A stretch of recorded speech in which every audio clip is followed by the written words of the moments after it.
Ang Pilipinong tinaguriang OFW icon sa Macau na si Clifford Allen Estrala. Ito ang balita ni Anges Carion.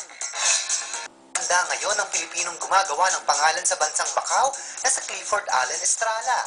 Si Clifford Allen ay binansagang OFW icon sa Macau dahil sa mga nagawang pagtulong nito sa kapwa Pilipino sa pamamagitan ng pag-organisa ng mga benefit concert sa Macau at Hong Kong. Tinawag nila akong OFW icon dati nung nababasa ako sa newspaper, OFW hero dati. Pero ngayon, icon.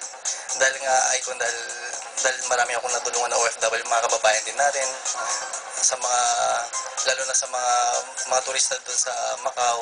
Bahagi ng kikitain ng kanyang ginagawang album ngayon ay mapupunta sa mga nangangailangang OFW sa mga naturang bansa. Kunwari yung bentahan ng album doon is $60, parang gano'n, 60 Hong Kong dollar. May masyado na $20 naman.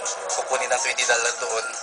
Tapos, yun po yung ibibigay sa mga kababayan natin, sa mga pang-charity. Si Clifford Allen Estrala ay isang balladeer na nadiskubre sa isang konsyerto ng singing champion na si Eric Santos. Anges Carion para sa UNTV News Worldwide at ito ang balita. Kanahuhula po yan.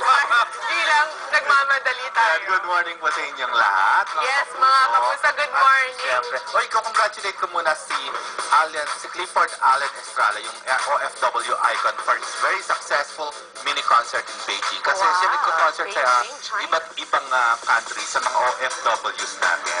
Tapos, yung mga kinikita niya, like yung album niya na ginagawa, yung kikitain yun, ipantutulong din niya. Binibili ng mga wheelchair para sa mga Pilipinong kapuspala. Magandang gawain niya. Sa the OPM to go website, 15 pesos kada isang download ng kanta sa website na Pinoy version ng iTunes ng mga veterano at indie singers at composers.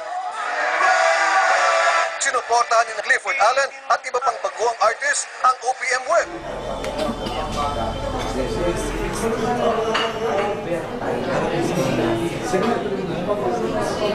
Hindi niya kami sasaya. Hindi niya kami sasaya.